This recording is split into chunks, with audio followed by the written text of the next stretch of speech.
Hello friends, সবাই কেমন আছো? আজকে একটা খুব সহজ সরল কমন রান্না নিয়ে আসলাম। দেখতেই পাচ্ছ, পেঁয়াজ, টমেটো, কাঁচা লঙ্কা আর ধনে, জিরে, লঙ্কা গুঁড়ো, নুন, হলুদ সব কিছু দিয়ে একটা খুব ফাইন পেস্ট করে রেখে দিলাম সাইডে। আর মাছগুলোকে তেল দিয়ে ভাজতে শুরু করে দিলাম। পরপর মাছগুলো দু কোলায় আমার ভাজা হয়ে গেল। মাছগুলোকে খুব বেশ ভালো লাল লাল করে কড়া করে ভেজে নিয়েছিলাম, খেতে তাহলে ভালো লাগে। মাছগুলো তুলে রেখে সেই তেলের মধ্যেই আমি একটু ফোড়ন দিয়ে দেবো এবারে।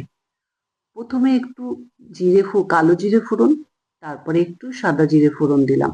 কেন জানি না, আমার দু রকম ফোড়ন দিয়ে রান্না করতে ভালো লাগে।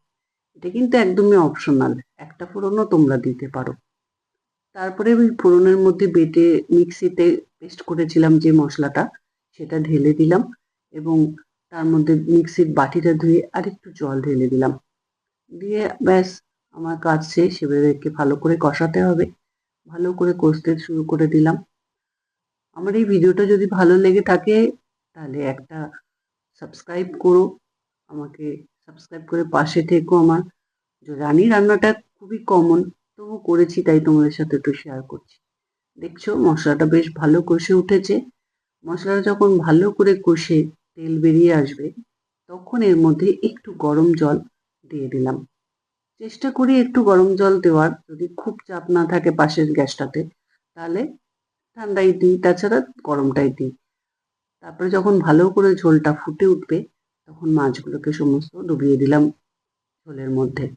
এবার মাছগুলোকে ভালো করে ডোবানোর জন্য যে থালায় মাছগুলো ছিল, সেই থালাতে একটু জল নিয়ে ওর মধ্যে তেল, হলুদ সবকিছুই লেগেছিল, সেই জলটাও কড়াইতে ঢেলে দিলাম। মাছগুলো ডুবে গেল ভালো করে, কিন্তু গামাখা কালিয়া বলতে গামাখা হবে, সেই কারণে খুব বেশি জল দিতে পারলাম না, দেবো না আর কি। আলুও দিইনি।